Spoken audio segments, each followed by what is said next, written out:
22 декабря на площадке Дворца культуры имени Максима Горького состоялись 3 мероприятия, в рамках которых ребята Луганской Народной Республики приняли участие в новогоднем представлении и посмотрели яркий и красочный мюзикл «Тайна золотого ключика». Артисты Коми Республиканской академической филармонии в один голос говорят о неподдельной радости и искренности детских эмоций. Андрей Докшин, исполняющий роль Дуримара, рассказал, как ребята встретили артистов. Дети, они, как говорится, к празднику всегда готовы. То есть это волшебство. Когда готовился к представлению, я сказал себе: представь себя ребенком. Ты тоже был когда-то таким и ждал каких-то чудес, тем более от новогоднего праздника. И поэтому впечатления самые позитивные. Дети были веселые и очень хорошо принимали.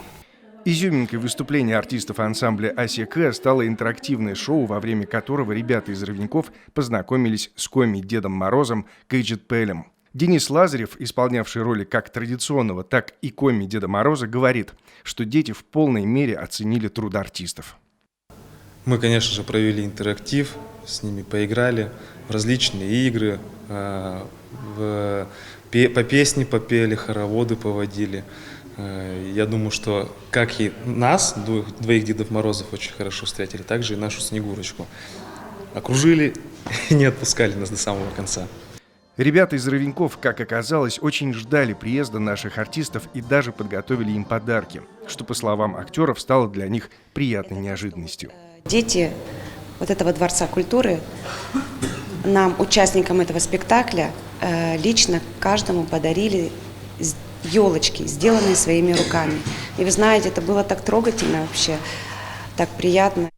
До и после спектаклей у актеров было немного времени, чтобы пообщаться с жителями города. Они сумели почувствовать общее настроение как детей, так и взрослых. И, по их словам, сейчас жители Ровеньков в полной мере вернулись к мирной жизни. На тот момент, когда пришло представление, вы знаете, мне кажется, все забывалось, все, что происходит, все, что было. Я думаю, что сейчас там это уже в прошлом. И общаясь с коллегами, они говорят, что сейчас там мы уже как бы спокойно живем. Приближение главного праздника в Ровеньках чувствуется в полной мере. Несмотря на то, что по многим причинам город не украшают привычные для Нового года иллюминации, все необходимые и очень нужные сегодня эмоции и чувства скрыть невозможно. Люди настолько душевные, настолько они были рады видеть нас. У меня даже слов, наверное, не хватит описать, насколько был теплый прием. Спасибо огромное за инициативу нашему главе. Люди были просто в восторге. Эта предновогодняя гастроль ансамбля «Асия-К» стала возможной в том числе и благодаря общефедеральной программе помощи, когда регионы России берут шефство над городами и районами ДНР и ЛНР, Херсонской и Запорожской областей, пострадавших от обстрела со стороны ВСУ. Сотрудничество ведется в различных сферах, в том числе и культурной.